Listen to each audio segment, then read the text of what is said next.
In the fast-paced world of competitive motorsport, they don't come any greater than German-born Formula One champion Michael Schumacher. Statistically, the greatest driver the sport has ever seen, Schumacher has won 7 world championships. He started his racing career aged 4 when his father added a small motorcycle engine to his pedal cart. After crashing the vehicle into a lamppost, his parents signed him up to the local karting club. He became the youngest member and won his first championship at 6 years of age. Many wins followed, and Schumacher left school to work as a mechanic, aged 18, making his single-seat car racing debut the following year. For the next 2 years, he cut his teeth on the Formula 3 and World Sports Prototype Championships on his way to a career in Formula One racing.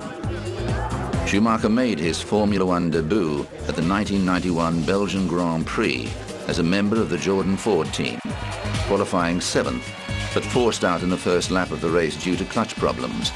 A year later, he returned and won the race, his first Formula One victory. Schumacher won 2 world championships while racing for the Benetton team before moving to Ferrari in 1996 on a $30 million a year deal.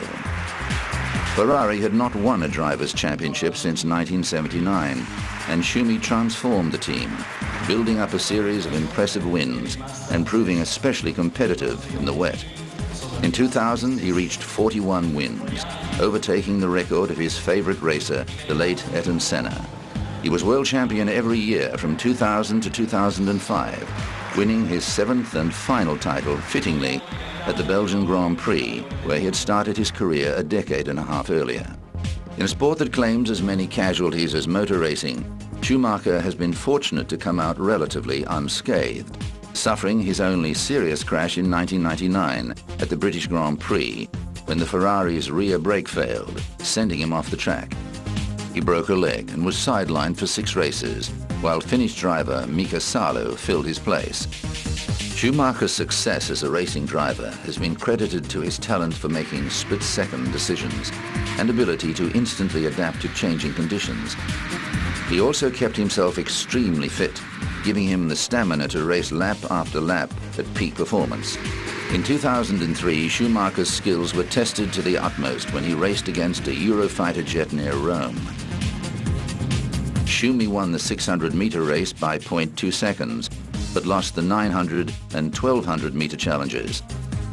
The Ferrari had a capacity of 369 kilometers an hour, while the jet's top speed was around 2,400 kilometers, hardly a fair fight.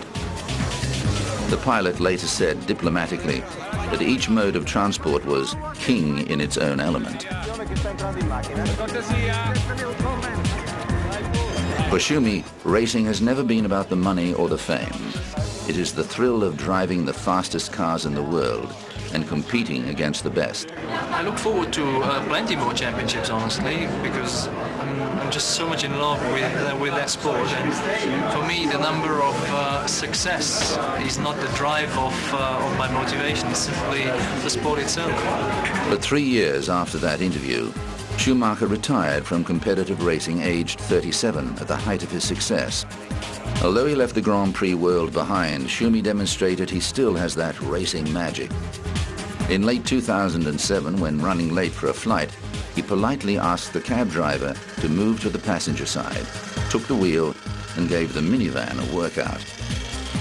Schumi has donated tens of millions of dollars to charities around the world and serves as a special ambassador for UNESCO.